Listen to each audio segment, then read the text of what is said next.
Bismillahirrahmanirrahim. Assalamualaikum warahmatullahi taala wabarakatuh. Tuan-tuan dan puan-puan, bersama saya lagi untuk sesi kali ini, iaitu membina sebuah dashboard untuk Staff Movement Dashboard. Sesi kali ini saya akan kongsikan langkah-langkah supaya kita akan dapat berjaya membina satu dashboard yang mudah. Apakah dashboard? Dashboard ialah data visualization ataupun presentation of data dalam bentuk graphical format.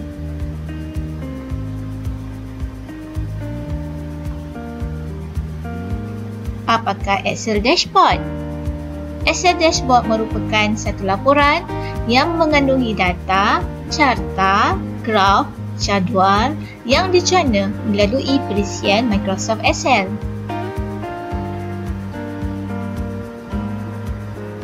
Apakah tujuan kita membina dashboard Staff Movement 2019 ni? Tujuannya ialah untuk memaparkan maklumat pergerakan staf berserta perbelanjaan yang digunakan sepanjang 2019 untuk tujuan pengurusan membuat perancangan permohonan peruntukan tahun 2020. Skop dashboard Staff Movement 2019. Yang pertama ialah rekod pergerakan staf bagi tahun 2019. Yang kedua, ia merupakan data daripada satu jabatan A mengikut bahagian. Ada bahagian teknologi maklumat BTM, bahagian ukur pemetaan BUP, R&D, BPPT iaitu bahagian pentadbiran dan pengurusan tanah serta PNK, pengurusan dan kewangan. Dan yang ketiga ialah perbelanjaan hotel dan airline. Tuan-tuan dan puan-puan, daripada dashboard tersebut, maklumat bahagian yang menggunakan peruntukan paling tertinggi dapat dilihat selain dapat mengetahui rekod perbelanjaan staf secara individu. Senang ke nak buat Excel dashboard ni? Tuan-tuan dan puan-puan, tiada command create dashboard dalam Microsoft Excel secara automatik. Ianya memerlukan langkah demi langkah.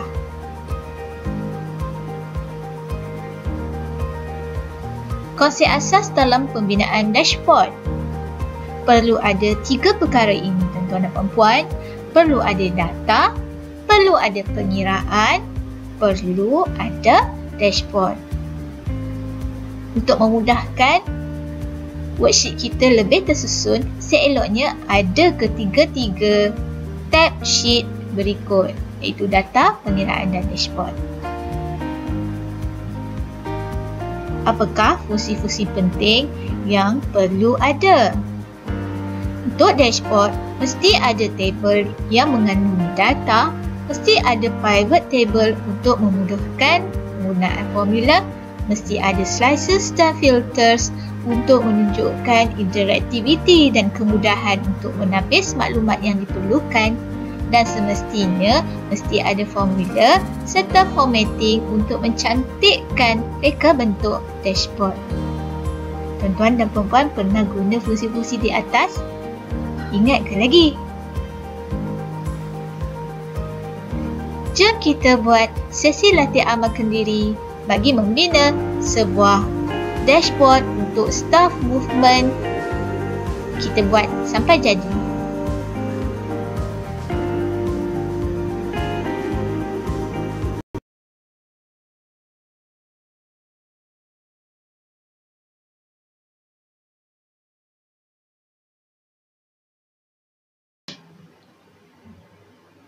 Untuk memulakan sesi latihan ini, tuan-tuan dan puan-puan perlu muat turun data daripada sistem Ellen Easton.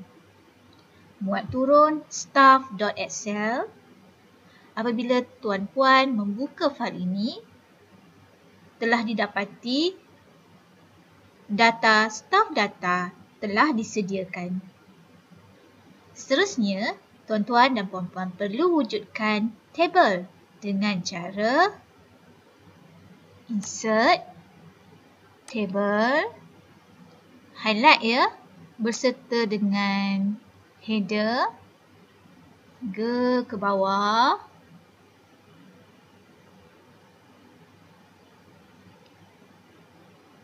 klik My Table has Headers dan klik OK. Namakan table ini sebagai table 1 staff.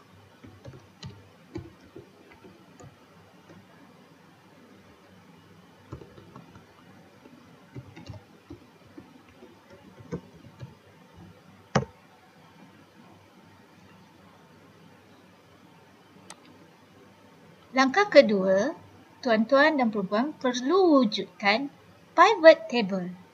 Bagaimana ya untuk menjadikan pivot table ini? Langkahnya ialah insert pivot table, akan keluar satu tertingkap create pivot table. Tuan-tuan pilih select a table orange. Okey, table range telah automatik dimasukkan iaitu table 1 staff. Ya, betul. Seterusnya, new worksheet. Ya, betul. Dan klik OK. Tuan-tuan dan puan-puan akan dapati tertingkap ini akan wujud. Seterusnya, berikan nama pada tertingkap ini sebagai P staff.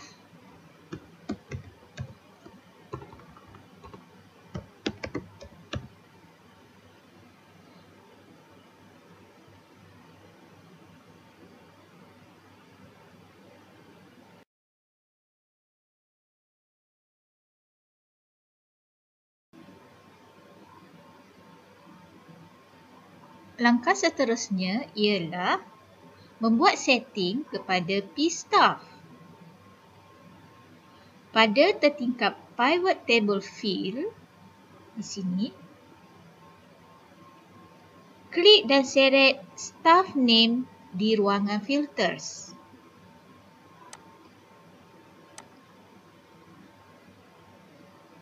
Sekiranya dia termasuk kepada ruangan yang lain, kita boleh klik dan seret ke ruangan yang sepatutnya. Yang kedua, kita klik dan seret mount di ruangan rows. Mount di ruangan rows. Okey, ini dah betul. Klik dan seret department ke dalam columns. Jadi, kita pindahkan ya ke ruangan columns. Seterusnya, kita pilih hotel dan allowance untuk dimasukkan ke ruangan values. Klik hotel cost, allowance di bawah values.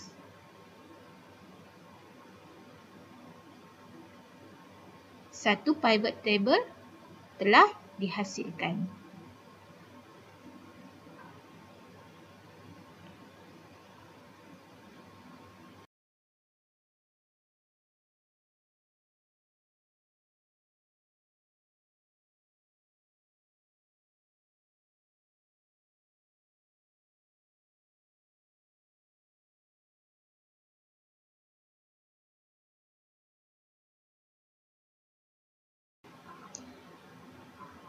Jika tuan-tuan dan puan-puan ingat apakah tujuan utama kita membangunkan dashboard ini, kita ingin melihat bahagian manakah yang menggunakan peruntukan jabatan yang paling tinggi. Ikuti langkah-langkah berikut. Yang pertama, kita kena wujudkan pivot table. Pilih staff name di bahagian filters. Disebabkan kita ingin melihat berdasarkan department, bahagian, klik department dan letakkan di rows. Bagaimana kita nak nampakkan jumlah perbelanjaan bagi sesuatu bahagian? Tuan-tuan dan puan-puan nampak tak? Di sini ada hotel cost dengan allowance. Perbelanjaan ialah hotel cost tambah allowance. Tetapi tak ada field total cost bagi kedua-dua field ini. Kita kena wujudkan field tersebut. Bagaimana? Pergi kepada analyze. Pergi kepada bahagian calculation. Field items and sets. Klik calculated field. Kita ingin menambah satu field yang baru yang tiada di dalam senarai pivot table yang telah kita wujudkan sebelum ini. Nama field baru tersebut ialah total cost. Apakah formula untuk dapatkan total cost?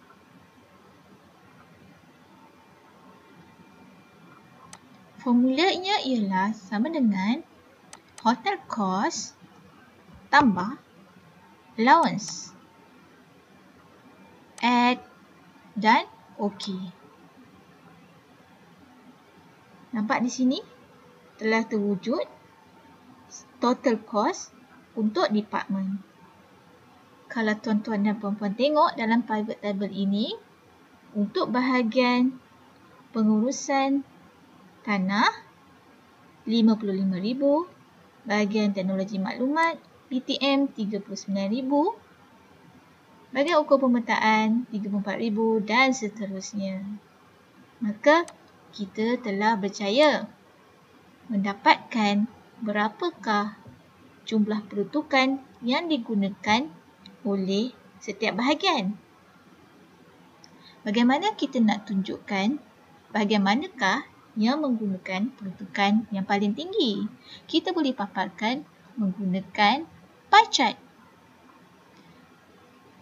Klik di atas pivot table ini.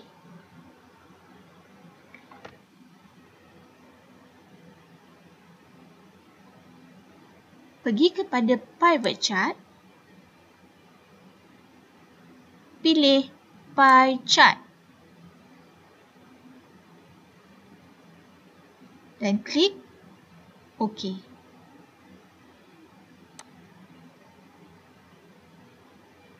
Nampak ya? Perasusannya boleh dilihat di sini.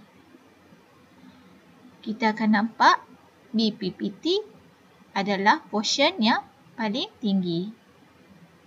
Berapa? Sebanyak 26% daripada keseluruhan peruntukan dengan nilai RM55,000.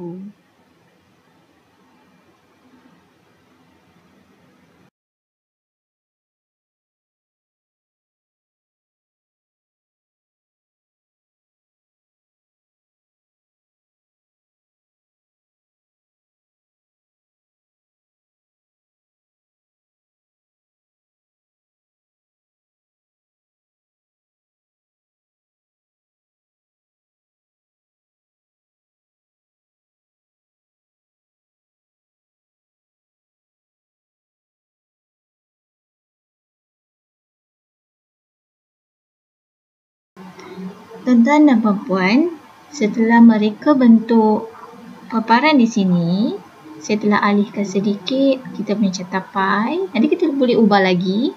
Saya telah alihkan list box di sini. Saya telah tulis ya. Saya tulis label di sini. Okey, kenapa saya tulis di sini? Bila saya tulis di sini, apabila saya klik nama Aminah, akan dipaparkan maklumat Aminah. Sekiranya saya klik chart, di sini akan keluar untuk di bahagian nama akan keluar chart. Okey, saya baru selesaikan untuk nama, staff name. Bagaimana untuk saya buat untuk months, department, days of travelling, purpose dan seterusnya. Contohnya, bila saya klik Aminah, data akan ditarik daripada staff data. Akan keluar untuk Aminah apakah bulan untuk Aminah, department apa, berapa days of travelling, purpose dan seterusnya. Perlu tulis rumus di sini. Rumus rujukan sel namanya ya. Okay, macam mana nak tulis? Apa rumus yang terlibat? Sekarang kita nak cari data bulan, data months untuk Aminah. Kita sama dengan indeks, buka kurungan. Apa nama table kita ya? Kita tulis table satu staff. Ini nama table ya. Buka kurungan, kita nak keluarkan maklumat apa? Sebab di sini months ialah kita kena klik months. Tutup. Koma. Klik kepada P staff. Klik kepada selling iaitu C1 dan tutup kurungan. Enter. Okey, sekarang Aminah April, betul ke? Kita cek balik nama Aminah. Aminah month ialah April. BTM travelling 14, launching yes, hotel cost allowance. Cuba kita lihat, kita baru selesaikan untuk months. Kita klik autofill. Tarik, seret ke bawah.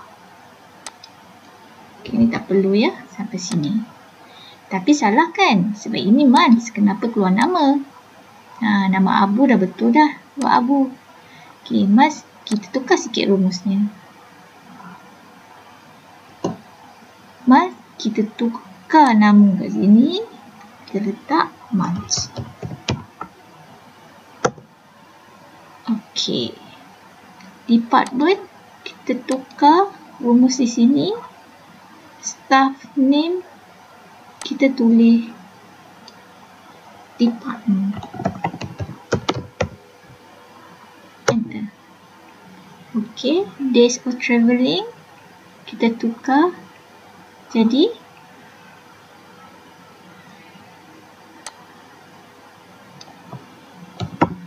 days of travelling. Enter.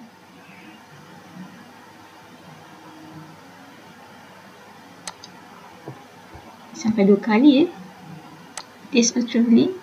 Kita tanjak sedikit. Okey. Ini kita tukar menjadi purpose.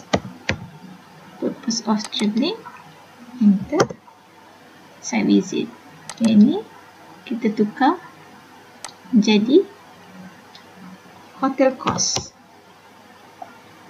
Keluar sini, berklik, enter, dan akhir sekali allowance, tukar ya, staff name ni menjadi allowance dan enter. Kita boleh cantikkan sedikit, lagi kemaskan sedikit. Okey, dah siap. Mungkin tuan-tuan dan puan-puan boleh tambah di sini staff details, masukkan text box ataupun word art pun boleh. Terletak staff details. Kita tebalkan sedikit, ubah dan letak di sini.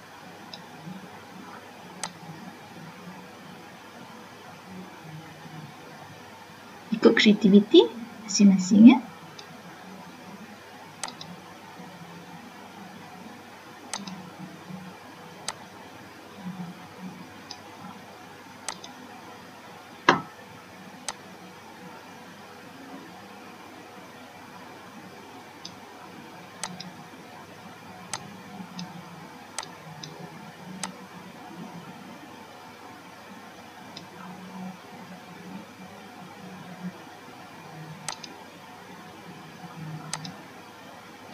Okey.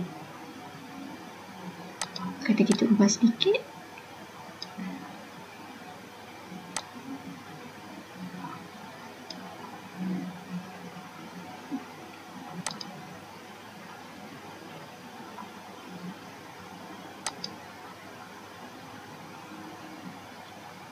Okey, kita boleh hilangkan grid.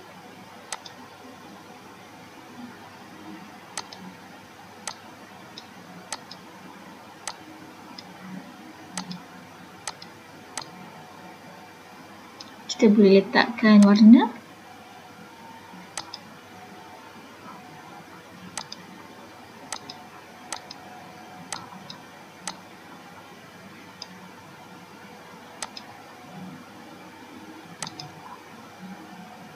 Ikut kepada kreativiti masing-masing.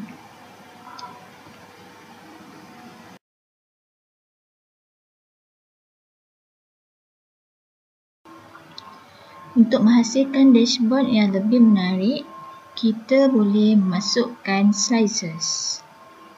Apa itu slices? Slices dapat membantu kita untuk membuat filter bagi memaparkan data-data yang diperlukan sahaja.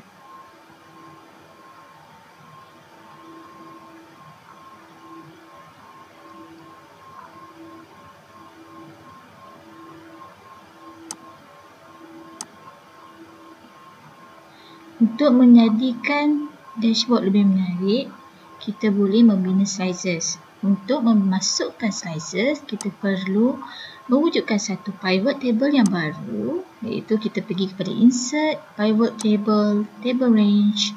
Kita klik pada staff data.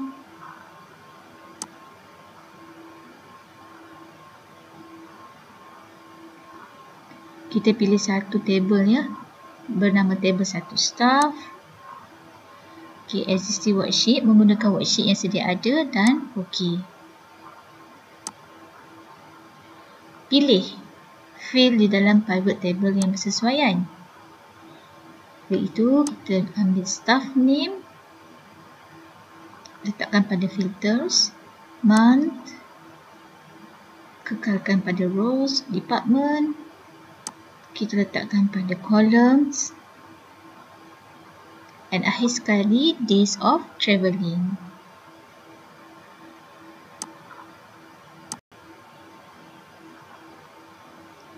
Daripada sini terwujudlah pivot table yang boleh melihat sum of days of travelling bagi staff di jabatan A. Bina satu pivot chart, kita gunakan jenis column dan klik OK. Copy dan paste pivot chart ini ke dashboard.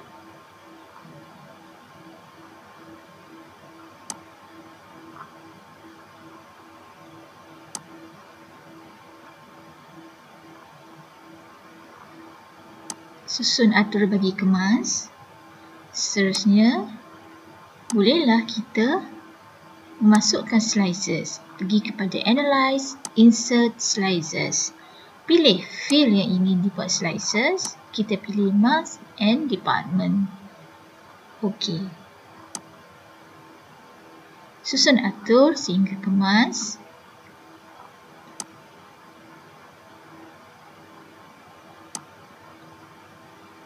Tuan-puan bolehlah menguji data-data yang diperlukan berdasarkan bulan dan juga department, month dan juga department.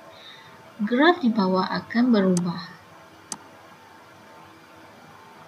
Ianya akan memaparkan bilangan hari staf di sesuatu department travel. Kita boleh pilih di sini BTN, BPPT untuk Januari, untuk Februari, untuk Mac, ataupun kita boleh select semua. Itulah kegunaan slices.